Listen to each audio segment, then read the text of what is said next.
Welcome back to Sunday Vibes, one and all. We're back in the Phoenix pub on Oxford Circus, and today we are joined by Christopher Hamill. Hello. And Patrick Van Straten. The OGs are back. Today we are discussing what we've learnt from the second month of Premier League action. You guys seem to enjoy when we did the first month, last month. So we're bringing it back yet It's been a again. protracted second month, hasn't it? Yeah. A lot of delays. It's been We're horrible. only on match week 8. It's been horrible. But it's bloody October. Yeah, I know. The 3-week delay in between just no good for anyone. Missing a weekend of football is a real. It makes me miserable. I know. It's a low, isn't it? It is a low. Shall we start then? I think it's only right at the top of the table. Yeah. Where surely we've learnt that Arsenal are the real deal. Sure. I mean, Arsenal, this is your area of expertise. Do you want to kick us off? Because you are the real deal now, mate. No, I think this is clearly a really good team, and not only that, but I'd say the narrative that this is as good as Arsenal could be, I don't think is quite true. I don't think Partey's been very good this season. I think Saka he's done what a lot of young players do, which is they go up and then they kind of solidify that level. And at the moment, I'd say that he has been probably the least exciting of our attackers, while still being good. So there's definitely a level to go up there. And I still think there's some... Ramsdale hasn't been great. Like, no one wants to say it, but Ramsdale hasn't been great. Good with his feet, though. You said it. Really good with his feet. And I still think, good enough to keep his place. But the back line, I'd say that people are still gelling there. But overall, I mean, Arsenal are playing in a distinctive way. They're playing all together. People are gelling well. Jesus has come in and looked phenomenal. Zinchenko's been great. Saliba's been phenomenal. The best rounded striker in Europe's top 5 leagues at the moment. Oh! Karim Benzema exists. Yeah. Does he? Isn't he on the bench? No, Isn't back, he injured? In terms of his all-round game, he's been a phenomenon at the start of this campaign, hasn't he? And his ability to make the most of his physique he's crazy strong. has been amazing. And I think what Saka and Martinelli will learn from him will be great. But the hunger that they've talked about, you really do see it with him. And also the fact that his confidence seems to be there when we've heard in the past that he actually, for Brazil, wanted to be played out wide because he didn't quite have the faith in himself as a centre-forward. Fundamentally, what I've always said about Arsenal is I want them to play good football. And right now, Arsenal are averaging, I think, about 17 shots a game. Across Europe's top 5 leagues, City are conceding the fewest shots. Arsenal are second. Arsenal conceding 7.3 shots a game right now. Pretty good. It's been pretty impressive stuff. And I don't know if we've necessarily learnt it from the second month of the season that they are the quote-unquote real deal. We've learnt they're good. Just how good they are, I think that's a question for this third month. So they've got Liverpool this weekend. That, to me, is a real test. I think you steamroller Liverpool today. I think. I'll take it. I'll take it, but we don't tend to. Yeah. You don't. You've got a horrible record, obviously. I think particularly in recent times. Yeah, they haven't beaten them in the last 6 games. I think haven't scored in the last 10 hours, 5 minutes. Yeah. And that's against them. Obviously horrendous record, but I think if ever there was a time Arsenal were going to beat Liverpool, given the state of the right-hand side of Liverpool's backline and the quality of Arsenal's left-hand side in Martinelli, Xhaka pulling out there, Gabriel Jesus drifting out there, this is the time. I think Arsenal can push Liverpool back. When I watched Liverpool midweek, them trying this new 4-2-4, I know that Klopp said after the game it was a 4-4-2, but it looked more like a 4-2-4 really, didn't it? I don't think he's going to do that against Arsenal. I'd imagine he goes back to the 4-3-3 against Arsenal. I think that'd be way too exposed in the midfield, way too much room for Martin Odegaard. As well as doing that against Rangers, don't think you can do that against the second best team in the league. So I think Arsenal beat Liverpool today. I think it's an interesting one. I think to me this is the real test because the Spurs game, the way Arsenal want to play, Arsenal and Spurs played against each other exactly the way that Arsenal and Spurs want to play. Spurs want to sit deep and counter. Arsenal want to have all the possession and pin teams in. And so there was no real contest for possession. Arsenal had 65% of possession, obviously helped by the red card for Emerson, but they were able to do what they wanted. Against Liverpool, it'd be interesting whether Arsenal can actually control the ball for the majority of the game. And if they decide to play Zinchenko so they control the ball, or if they decide to play Tierney because he's a bit more defensively sound up against Salah. These are really interesting decisions, whether Xhaka continues to push forward when they're playing a team as good as Liverpool. Yeah. I think the fact you saw Tierney last night in the Europa tells me that you're going to see Zinchenko on the weekend. I think that's probably true, but if you put Zinchenko in there, then what you're saying is we believe that we are going to have 55% of possession minimum. Yeah. We are going to control the ball against one of the best sides of the last half decade. And you'd imagine that does mean that Xhaka is still going to push up into that 10 space. You'd assume so, but maybe he will play a little bit more conservatively, just because situationally. To be honest, there's still more to come from this team, because even if you think everybody's playing kind of out of their skin right now, Martinelli's 21. Yeah, exactly. Saka's 21. Saliba is 21. Ben White is 25.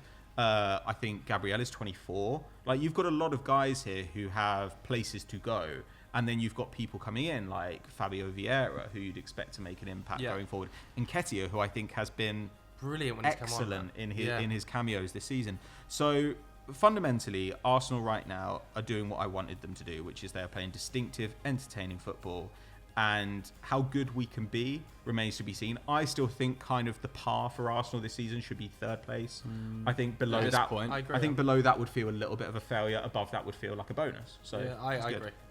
Yeah, I think that when we said they are playing like the second best team in the opening month, it didn't really mean that much, because we perhaps attributed it to form rather than believing Arsenal were a top 3 side. But here we are after 8 Premier League matches or 9.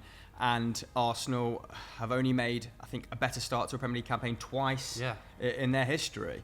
So anything below third right now, having revised their ambitions, yes, would feel a little bit disappointing.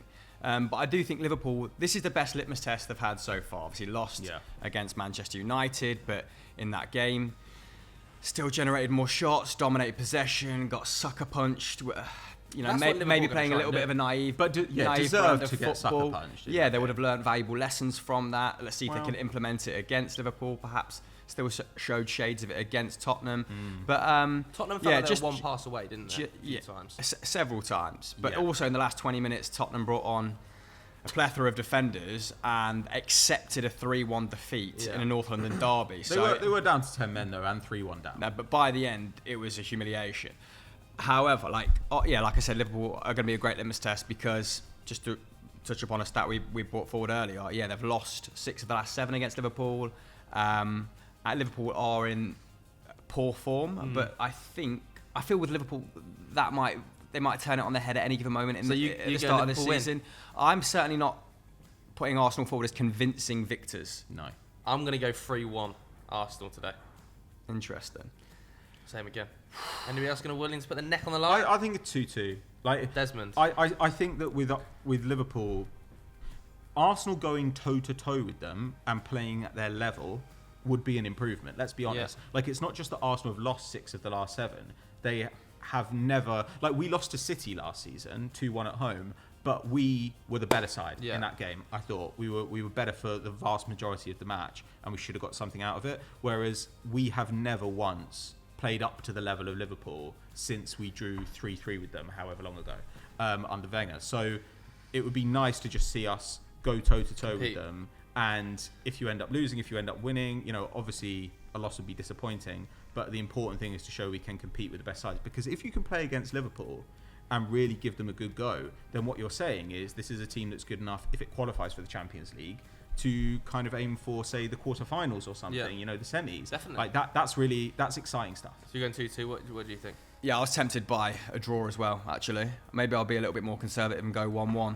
I mean, you look at some of the underlying numbers of Arsenal this season, and it's just really, really impressive, isn't it? 2.5 goals a game they're averaging, only 1 conceded, which is actually better than Man City's 1.3 at the moment. Yeah, under the hood, is very aligned with our perception of them at current. And that's sort of the perfect storm to maybe roll Liverpool over, but I can't see it happening at the moment. So yeah, 1-1. Should we talk about Tottenham then while we've just discussed kind of the game, haven't we, last weekend, the North London derby. What are our thoughts, second one thing, what have we learned about Tottenham? Because I feel like I'm still, I don't know, still on the fence a little bit about them. It seems like the fan base is a little bit split, not totally, but some people are definitely not particularly happy with the tactics and the way they're playing football, despite the fact they've only lost 1 game in the league, they're still 3rd in the table. It is that sort of, when it's not like results aren't going their way, it's a hard brand of football to watch when you're losing to your rivals. Yeah. And I mean, like I say, they played that game the way they want to play that game. And the problem with that tactic, and we've said this before, is that if you're giving up like 16 shots a game, sometimes someone puts one of those in from 25 yards and you're under the cosh. And when your tactic at the other end is we're going to get relatively few, well, they're taking a reasonable number of shots, but against Arsenal, they've got 7. If we're taking relatively few shots, but we're going to bank on making really high value ones, if that final pass doesn't come off, then you've got nothing. Yeah. You know, at least if you're having 22 shots from range, like you've got 22 chances to score. If you're only having 7, then it's kind of how it goes. You know, but that said, in that match, there were some really simple passes they misplaced. Yeah. Son had an appalling game. Yeah. Richarlison's just not much of Son a didn't passer. take a shot. He was good. Yeah, he didn't. I don't know if he completed a dribble either. And you just look at this and you think, okay, these are not quite the races. But I also think you put a Kulusevski in there. And they are having big problems away from home as well. I think that the last 4 or 5 results have been really poor away from home. They haven't scored an open play goal away from home since August the 28th. And they've scored over a month ago now. And they've scored more goals from from set pieces, from counter attacks, from penalties, and from own goals than they have done from normal build-up play this season. Yeah, that's troubling to me, because it's like when you look at them, you're like, okay, they've got 2 plans: counter or set pieces. That's it. Yeah, nothing else. And also, right like now. We've talked for a long time about how much Conte loves to use his wing backs, don't we? And you know, he signed 2 wing backs in the summer. He signed Perisic, who was his go-to number 1 target, who he'd worked with at Inter Milan to get output out of, and he looks alright. And then he signed Jed Spence, who during the week, I have to say, after the Frankfurt game, he basically annihilated in that press conference when he said that they're just not ready for first-team football. And he's insisted that Jed Spence is a club signing, not his signing, right? So I just attribute that to him. He'd probably take great umbrage with. But there was some mitigating circumstances, like Pat said, against Arsenal. Kulusevski out with a hamstring. I certainly think the general quality of final ball would have been much better with him in the side. Richarlison, not really the guy you want to be making the final pass, like much more sort of the guy you want to be bundling it over the line. So yeah, I think he would have helped. Thomas Partey obviously scored a wonder goal. Had a look at the value of the XG after, it was like 0.02. Yeah. They go in once in a blue moon. Totally scuppers his game plan when that happens. So some sympathy there, because you know his whole approach is all about mitigating risk and reacting to the opponent's mistakes, right?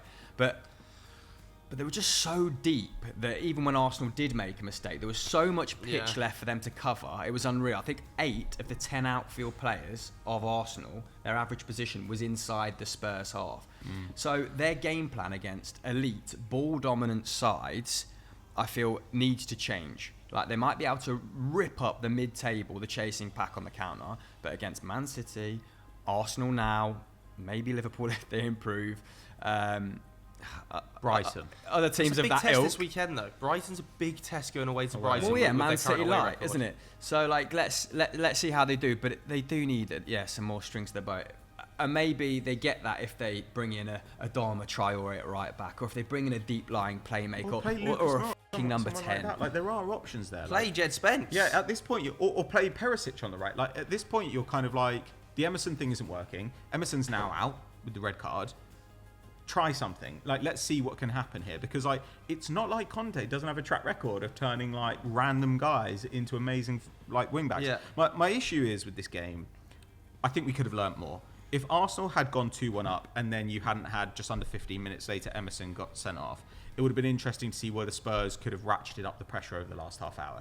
If Spurs had gone in at half time, say 2-1 ahead, it would have been interesting to see whether they could have held off Arsenal, given how much Arsenal dominate possession and push them back. So I think we could have learnt more from this game. Yeah. I wouldn't say that anything about this match was totally conclusive to me on the Spurs side, but I think it's fair to say that right now this Spurs team, they're not playing like one of the best teams in the league. And when you watch them, yeah, it's the classic thing we say, that if you're not playing good football, then when the results aren't good, you've got nothing to hang your hat on. And when I watch them, I'm just like, this stinks. This is not fun to watch. Brighton's a tough game.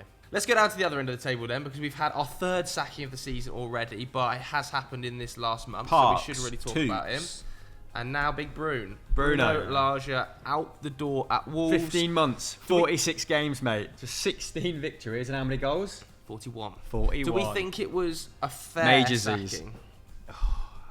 I mean, I had them down as our strugglers in our pre-season Sunday vibes, and that was because they finished the season so poorly last campaign as well, didn't they? I think they were winless in their last 7, and it there was a general feeling it was all coming done towards the end of the campaign, but then at least Bruno Lage had pre-season to shift to this more expansive style of football that he kept touching upon in post-match conferences. But then you fast forward to their latest game against West Ham where they lost 2-0, and all of a sudden you have Ruben Neves playing in the middle of a back three, and Wolves losing 2-0, having averaged 0.4 goals per game this season. So to be fair, not helped by Collins being red carded. No, I mean, we've gave Conte some mitigating circumstances there, and there is a fair few for Bruno Lage, isn't there? Injuries to every number 9 that he brings in. Diego Costa only recognised forward when he got the fit recognised forward when he got the chop. But they were still playing pretty tough brand of football to watch.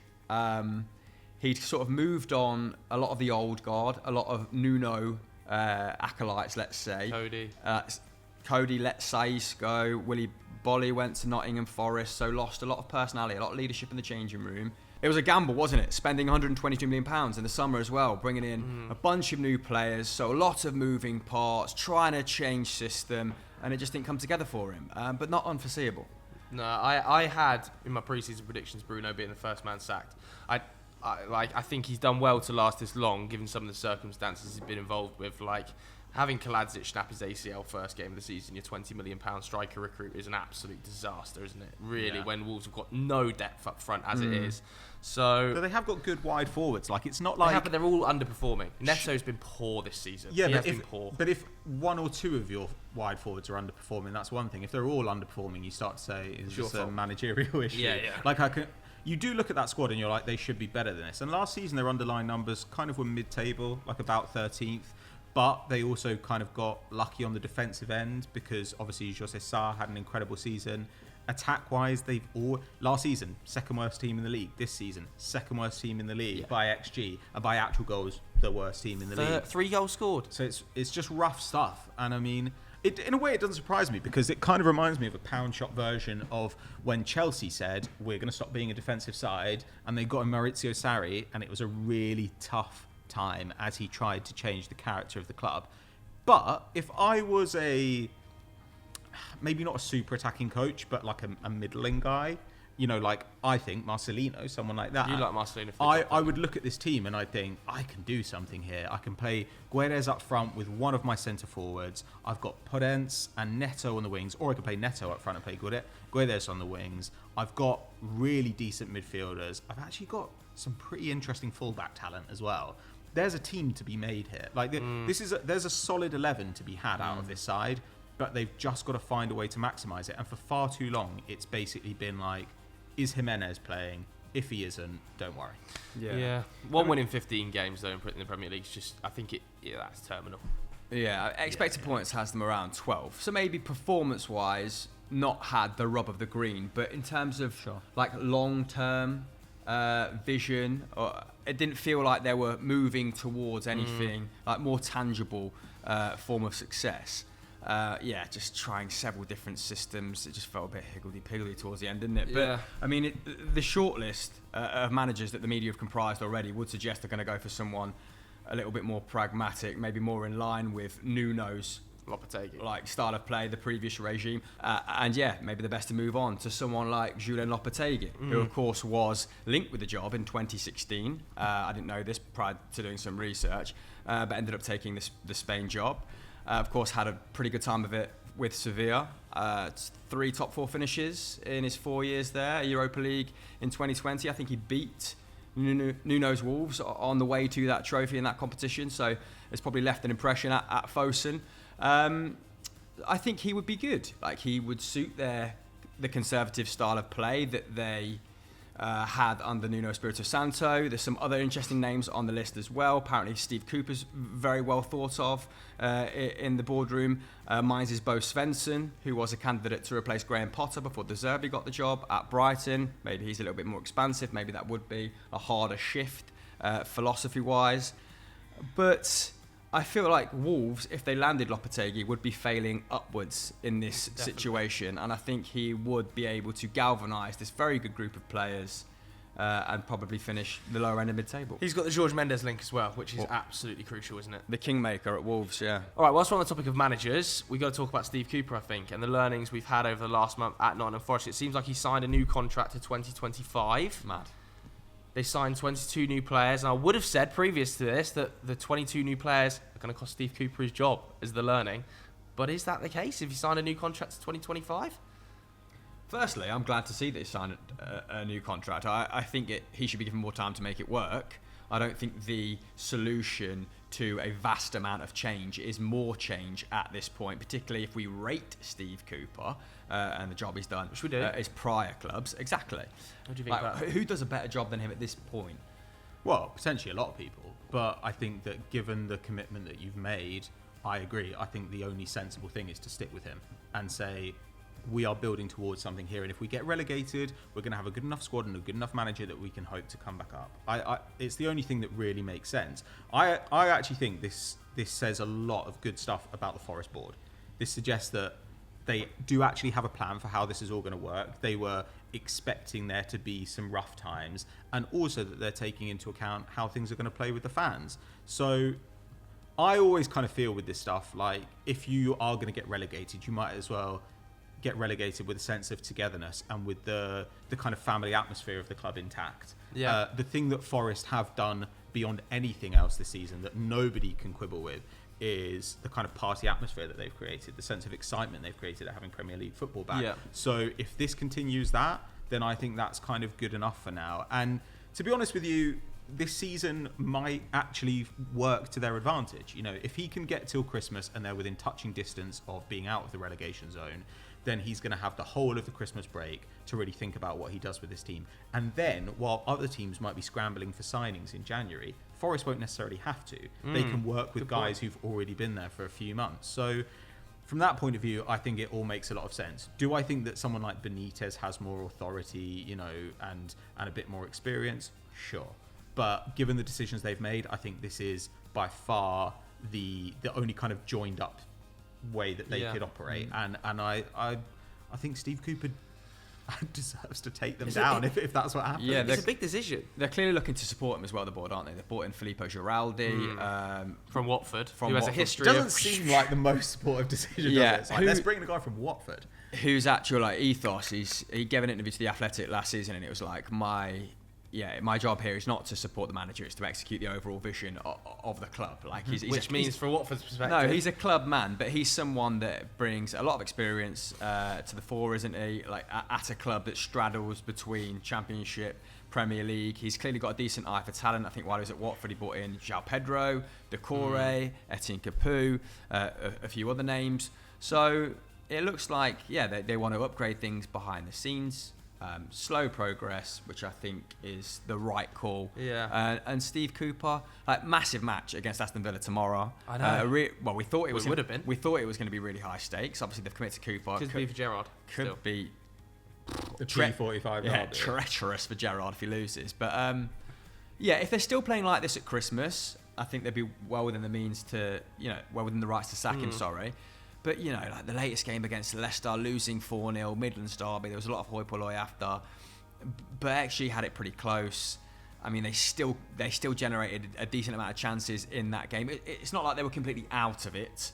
I think there's some easy personnel changes in there that would potentially help them moving forward. We saw Freuler solidify things when he came on, and Mangala, and maybe Emmanuel Dennis will get more of a chance through the middle because our Nii is looking a little bit sus at the moment. Got to start taking chances. Yeah. There's some things they can do right away. Yeah. Which is always good. Yeah, I mean, whilst we're on the topic of managers close to the line, Steve Cooper obviously not now. I think we've got to talk about Southampton. Ralph Hasenhüttl in major trouble. And before the contract, I would have said Steve Cooper would be a great option for the club because I think Hasenhüttl's time there might be coming to an end. I think Steve Cooper is perfect for Southampton. I think that is the most naturally aligned fit Why? in the league. He has a proven track record of improving young players i.e. Jed Spence, James Garner, Brennan Hasenhüttl Johnson. was doing that right now, though, isn't But he? he's With, not anymore, with, is he? I think with it's like- Bella Kotchap, with Lavia. He was at one stage, he's not anymore. And it's He isn't anymore. It's a slightly. Well, he is with Bella Kotchap. Bella They've Kotchap's only won- been there for like 8 games. They've taken like 12 points from the last 20 games or something. The squad has been in decline forever, and even now, when they've added a bunch of talent, that's like barely out of their teenage years. And I think this idea as well of like so and so is really great at developing young talent. I think this is a bit of an overrated quality when people talk about it. Really? I think young talent tends to develop if it gets minutes. It's as simple as that. I think minutes in the right system under the right coaching guidance, yes, but just throwing them in, I don't think that's necessarily true. I agree, but I don't think that's what Hasenhüttl's done, and I think there's literally zero evidence that Steve Cooper is as good as Hasenhüttl. No, at that level, yeah, I think Hasenhüttl is a fantastic coach. I agree, but I think it's come to the end of his experiment at Southampton. I don't think it's working anymore. I mean, to call it an experiment is a bit of a disservice. Yeah, it because is, it's 4 years. He's the longest serving manager there in like 20 odd years, isn't He's it? kept them up by he's himself. He's like the second longest serving coach in the He's league. also and kept that's them up fine. by himself. It's not like once upon a time where they were losing Lallana and Van Dijk. Yeah, but the reason for that is because they haven't got any good players. Like when you say the squad is good, You say Salassu's a great player. But the defense, those players are decent. They're promising, but they're not like mid-table of the Premier League players. It's still a relegation quality squad. Midfield woeful. Isn't Attack. James Ward-Prowse an England international? He's been brilliant. He hasn't been brilliant. He hasn't been brilliant. He's been the only thing they've got, which is let's take some corners and hope he scores some free kicks. Livramento was a very good signing. Liveramento's been out. Carl Walker-Peters has been good. Liveramento's been out for ages. Carl Walker-Peters has been playing on the left because Perrault didn't land, who they signed in the left-back slot. This is a squad, even when we say these young players are good, we're not saying they're like good for the league. We're saying they're good for their age and will probably mature into really good players. But part of the reason they've been good is because Hasenhüttl has found a way to get the best out of them. I look at this squad and I think this is rank, and I think it's been bad for a long time. And I think they're lucky. I think they were lucky to stay up last season, lucky the season before. You've tipped them for relegation in 2 or 3 of the last seasons. I have. And that's not Hasenhüttl's fault. That's the squad building. I'm not just saying. I think Hasenhüttl is a good coach. He's definitely improved players. I just think it's come to the end for Hasenhüttl at Southampton now. I think that the players don't particularly want to play for him. I think that the coaching staff that he lost, is it in the summer or in the winter time, and was replaced for, I think that's caused frictions behind the scenes. I just think it's not working between the two. I think Hasenhüttl could go and get a really good job somewhere else. I think you're right. But it's not working. Yeah, that's fine. If they want to make a managerial change for that reason, and I think you guys were saying off camera, it was a bit of a half measure that they sacked so many of the backroom staff but kept Hasenhüttl in the summer. That's a weird, disjointed decision. However, getting rid of Hasenhüttl and assuming someone's going to fix the issues with this squad, I think is a really bad call, because this attack So you has keep been. Hasenhüttl? I don't know, man. Like, if it feels like he's kind of on the way out and there's somebody else you like, if they go and get like Adi Hutter or someone who's basically going to compensate for the total lack of talent in this side by playing a really gung-ho style of football, then fine. If they go and get Steve Cooper, then But we say the total lack of talent. We say the total lack of talent. This is the new way that the ownership want to run the club. Like signing exclusively young players out of other academies is clearly the way they're going to try and attack. But they still don't have that link between midfield and attack, right? We've talked about this forever, and they still don't have it. Kyle Walker-Peters has been that more than anyone else. And that is definitely a problem. But I think it's got stagnant at Southampton. I think Hasenhüttl could move into a better club at a higher level. You think he could manage easily a Europa League level side. And I think Steve Cooper, I know that you think he's got no proven record. I think the work he did with the England under-16s, winning the World Cup with the under-17s, I think the nature of the squad that he had at Forest in the Championship with those loan players and the improvement he showed of them, I think he'd be a really nice fit for the squad. And yes, I don't think they're going to blast into like top 8, but I think he would make them solidly 13th, 14th and improve a lot of these young players to the point where they become sellable assets again, which is what we haven't seen over the last 4 or 5 years at Southampton. No, I mean, they have lifted the spend cap on players as well, haven't they? So they are a more attractive proposition to new managers coming in, because for the last 3 or 4 years, it's been like, we won't spend more than £15 million on a player. Hence, taking gambles on people like Adam Armstrong. I mean, it might have just come to its natural conclusion, particularly if they have to make a decision between the players or the key players and the manager. It's just going to be cheaper to get rid of the manager, isn't it? Like there was an Athletic report at the start of the season wherein they were saying that first team players were approaching the board saying that he's pretty much lost the dressing room. His communication is really poor. He's shutting himself off from the squad, like increasingly more, which is sort of like, you hear this a lot don't you, towards the end of people's reign? It gets a little bit cliche, but in this instance, maybe it does make sense. Maybe there is some credence to it. But yeah, I think there's too good a caliber manager out there to go straight from Hasenhüttl to Cooper. In my opinion, there's several managers along the way that I would ask Thomas Frank, prior to get that. him out of Brentford. Yeah. But it's not going to happen. Yeah, it's a very interesting debate, though, I think, isn't it? Because, like, that squad is, like, very, very young, and, they have put quite a lot behind it in the summer. If they stay up over the next couple of seasons, they'll be in a much better position, because if you stay up with a squad this young, those players get better regardless of who's in charge. I truly think that. And the squad of the last couple of years has been. And then, exactly. And so if they stay up and you've got a bunch of kind of 21, 22-year-old Premier League players, by the time they're 24, 25, some of them will be good and you'll be able to sell them. And then they can start the process that originally made us rate them so highly 10 years ago.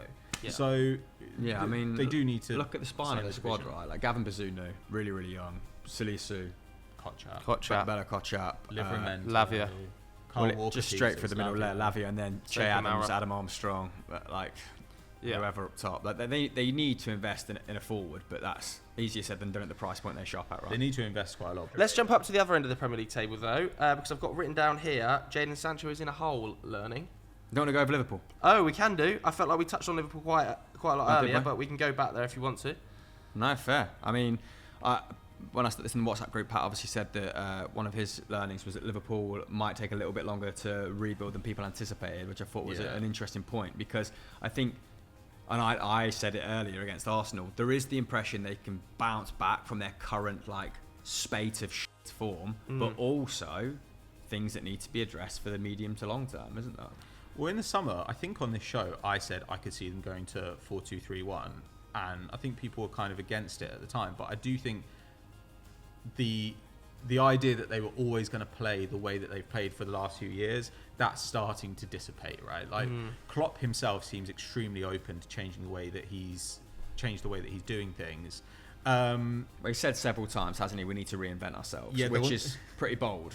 Though it's also kind of funny, right, that the only times they really looked like Liverpool this season have been like when Firmino's playing up front and they've been rolling back. Firmino's been unbelievable in limited minutes. Well, I also said this in the summer that bringing in Núñez, going to a 4-2-3-1 and having Firmino in that 10 space would be beneficial to Núñez. I mean, it's not really manifested that way. Like, Firmino has looked best when playing at point, right? But I think it was like 8 goals and assists in 8 starts or something ridiculous at the start of the campaign. Something like that. For Firmino, yeah. So good to see him, after a rest last year, only 990 league minutes, come back and look like the player we know him to be. But yeah, midfield, is that the area that needs the most investment? And I think they would have got away with it. It wasn't new to them. They wanted to get Tchouaméni because they thought they could get him at below market rate. They weren't able to lock down the deal in the end, and they said, okay, right, we're going to give it another year. And I actually think in the media, nobody kind of clocked it. We didn't really clock it. Fans didn't really clock it.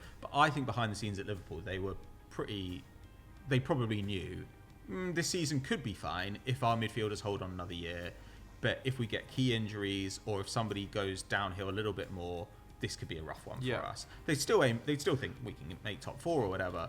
But basically, Milner is not really a useful player anymore. As sad as that is to say, he doesn't have the legs to play the way that he's always played. You can literally see it now that the brain is still there, but he just isn't quite as agile as he was before. It hasn't helped, obviously, that Trent defensively has been in bad form. Van Dijk defensively has been in bad form. Robertson. Fabinho and Thiago have sat out some minutes. Even Salah hasn't been as stupendous as he can be. And Jota, still not a guaranteed starter at this club. Elliott, not capable of doing the defensive work in midfield. Diaz, everyone loves him, but Diaz isn't setting the world alight. He's just an extremely exciting player to watch, and you can see the talent. So it was promising how much better they looked when Thiago came on against Napoli. One of the best midfielders in the world. If he can stay fit, I think he can help navigate them out of this rough patch. But that's a big if. But we also acknowledged that if at the start of the season where we said they might be okay in midfield, if Keita can continue to play 15, to 20 Premier League games like he did the season before, if Curtis Jones can keep them ticking over, if Thiago can stay fit, there was just too many ifs, and it's not worked out. But like you just said, I don't think they'll be massively disappointed behind the scenes, particularly if they're saving their money, saving that purse for a showstopper. And as long as they finish in the top 4 next, which I campaign. think they will, but it's not as guaranteed as we were. No. I thought it was nailed on 100% they'll finish second. Okay. But now, I still think they'll finish second or third, but that's me thinking back to like classic Liverpool days, and the underlying numbers are still pretty strong, aren't they? I think they're still third by expected goals, third by expected goals against. But I watched the Brighton game and I was like, you should be 4-0 down in 20 minutes here. That's true. And I know that XG didn't have it down as that, but I was thinking, how has XG not got it down as that? Because there was moments where Brighton should have squared the ball and scored goals that didn't go down against XG.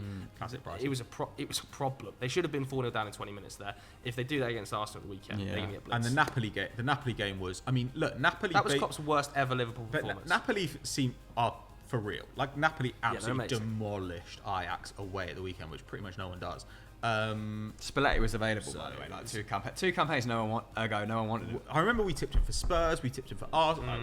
We love Spalletti, but there's definitely an issue to be solved there. And the problem that you have with a couple of their players, I do think one of the issues with, say, Trent and Van Dijk is that the way they defend, when things aren't going well, they do seem like they don't care. I'm not saying that's what happens, but I'm saying the way they play. Yeah, it's relaxed, isn't it? It looks like they don't care. It's kind of what Arsenal always had with, say, Ozil. And then it's very easy for people to get on their backs. It would be interesting to see what happens with Arsenal. But look, they could come out against Arsenal at the weekend, play super well, cut through Arsenal in a way that Spurs couldn't, and we just see them kind of take off towards Christmas. That would not shock me at all. But it also could be a game that could change everyone's perceptions of both sides, isn't it, really? Well, yeah, it's going to be interesting to see if they go for the 44. But we've already spoken about that. They are where we said they were, which is like if Fabinho and Thiago don't play in midfield, we worry about them a little bit. I mentioned him earlier then, but we breezed over it. Jadon Sancho. What do we think? Because I think the last month has been a bit of a learning for Erik ten Hag with regards to Jadon Sancho and whether or not he works in the same team as Antony. What are your thoughts on Jadon? I think he's been really, really bad. Really, really bad? United fans for the entirety of 2022 have been saying Jadon Sancho is playing his way back into form. No, he hasn't. His numbers this season are as bad as they've ever been at any point in his career. In fact, they've been worse. They're bad across the board. He's taking 0.7 shots a game, worst ever. 1.3 chances created a game, worst ever. 1.5 dribbles a game, worst ever. Lowest pressures ever. Getting dispossessed, less than normal, but because he's getting on the ball about half as much as he used to. His progressive carries are down from about 10 a game to about 6 a game. He's not carrying it into the penalty area. I just look at this and I think, what's left here? Like there's still a talent here. But it's troubling to me as well that I think when he was at his best at Dortmund, it was when he was given license to try things, and if they didn't come off, that's fine. But now that you spent 100 million euros on Antony, Antony's going to be the guy who gets to try things, and if they don't come off, that's fine. You can't have a bunch of players like that. However, he's still very solid on the ball. You know, he's much more safe, reliable in possession than Rashford, than Ronaldo, than Antony, than Bruno even. So I think from that point of view, there's a role for him in a possession team, and there's still plenty of talent here. I wonder if Martial coming in at centre forward for United would actually help them quite a bit, because the problem you have right now is you just have too many guys who are shot happy. You have almost nobody who's safe on the ball. You have basically nobody who is really good at linking midfield to attack, except for Eriksen. So Sancho can do a bit of that, but this is going to require a bit of a rethink. And the problem is, the guy you'd want to bench for Sancho is Antony. He's not going to be benched because you spent a huge amount on him. You don't want to bench Rashford, but you might have to if you want to get Sancho into the side. One of these guys has to drop to the bench, and the one who it should be is the one it can't be, because you've just spent 9 figures on him. Yeah. So I don't know. I'm concerned about this because I want Man United to be terrible for the rest of my life, but I don't want Sancho to be bad because he's a super talented player and he was so exciting. But there's also something here where in Germany he would breeze past players, not just because he was skillful, but he also looked like he had the burst of pace. Maybe that just doesn't happen in the Prem. Maybe they are too fast for him or something, or too strong. But it looks like, I look at Sancho now and I think, where's the player? Where's the player that we used to see? I just to follow on from that. I don't see where his upturn in form comes from at the moment as well. That's the most desperate thing. Like I just don't see. I don't see him going on a streak or doing anything significant anytime soon. He's just totally anonymous in games, which is deeply worrying, even against inferior opposition. You know, even in like Europa League game. Did he have a run out yesterday against? Yesterday they started a front five of Casemiro, Eriksen, then Bruno, Sancho, I think Rashford and Ronaldo, and they scraped past. No, Rashford didn't start. Rashford came on. Whoever it was, it was somebody on the left, but like Sancho. They had like a really strong like front six. Yeah, and they scraped. We're talking past about the Cypriot Ammonia. side. Europa League. The front four was Ammonia, Sancho, Nicosia. Bruno, Antony, and Ronaldo. Yeah, I mean, to not even make an impression in those games, it's really desperate stuff, and it's like I think he's been misrepresented a little bit as a flying winger. Like I think a lot of British people expected that from him. I think he's a little bit more cultured than that, and probably not as physical. Doesn't have those raw physical attributes that we see from other players of that nature. But then again, doesn't have the raw physical attributes of a Mason Mount who plays as an inside forward, which is where he's playing at current. But yeah, I think maybe like I see him as a bit of a David Silva type character in a lot of respects. Doesn't have the match intelligence maybe, but I'd like to see him like the tip of a diamond. But who plays like that anymore? I'm gonna defend Jadon Sancho a little bit. I think for the first couple months of the season, I actually saw some of the better form of Jadon Sancho over his Manchester United career. I think against Liverpool in particular, took his goal really well, played really well. Against Leicester away, took his goal really well as well. In the Europa League, he's not lit the world alight, and that seems to be the issue because I think everybody thinks he should be lighting the world alight. Yeah, he should. That's the thing. He's been okay. He's been all right. I don't think he has. But what he hasn't been is sensational, beating men, match winning, and the issue is becoming that United have to get Rashford in the team. Rashford is playing so well at the moment that he has to play. And the issue is going to become, now that Martial's back fit, who is going to play at number 9 for United, that Sancho versus Rashford for the left wing spot. And what Rashford offers is the runs off the ball, in behind, extremely dangerous 1v1, and Sancho just isn't able to do that at the moment. So for me, United's strongest starting 11 at the moment doesn't include Jadon Sancho, definitely doesn't include Cristiano Ronaldo, who last night against Ammonia, United players were treating it like a five-side game, trying to set their mate up for goals, and it still wasn't going in. I think Rashford on the left, Martial through the middle, and Antony on the right, who Antony started his Man United career well. This is what I mean. I don't think he has. There is areas. Well, Antony. Yeah. I don't think he's been terrible. He hasn't been good. I think he's been good. The options for Ten Hag on the left-hand side, I think where Jadon Sancho is going to get more minutes is when teams sit really deep and you don't get that Rashford burst of energy in behind and play the balls over the top. That's where he's going to have to get his minutes, Jadon Sancho. But I think 3 weeks ago, he should have been in the England squad over Jarrod Bowen.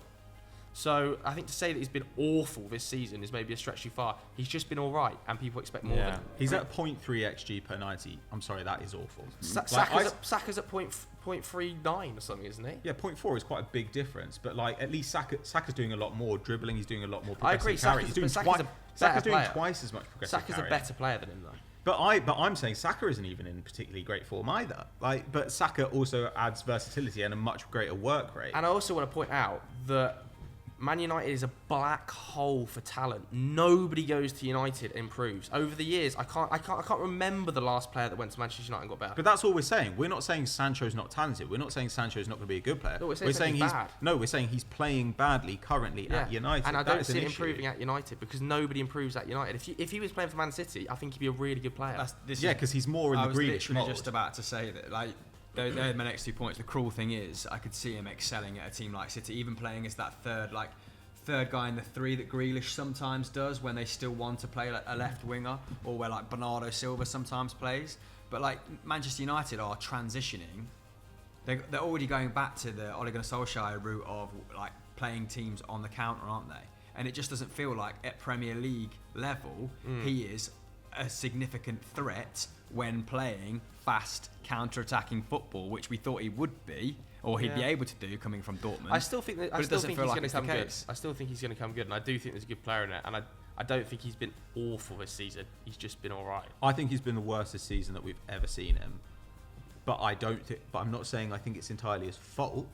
I think that he's maybe at United about 4 or 5 years too early, because he's not at a United that dominate territory and possession. He's at a United that have no idea what they're doing. So I think it's disappointing, and I think, and we've had this conversation before about other players, and it just makes the Anthony signing look even dumber in my view. But there you go. All right, there we go. Should we wrap it up there? Anything Sure. else you want to talk about? I don't think so. There's got to be like an hour. We've been talking for a long old time. If you enjoyed that video, make sure you do hit the like button. Anything you want to plug? We've got Team Talk this week. Yeah, go ahead and watch Team Talk that came out on Thursday, featuring Grizz Khan and the Babs. It was a good one. Yeah, make sure you go and watch that. If you enjoyed this video, hit the like button, hit subscribe. Thanks very much for watching. See you later. Bye.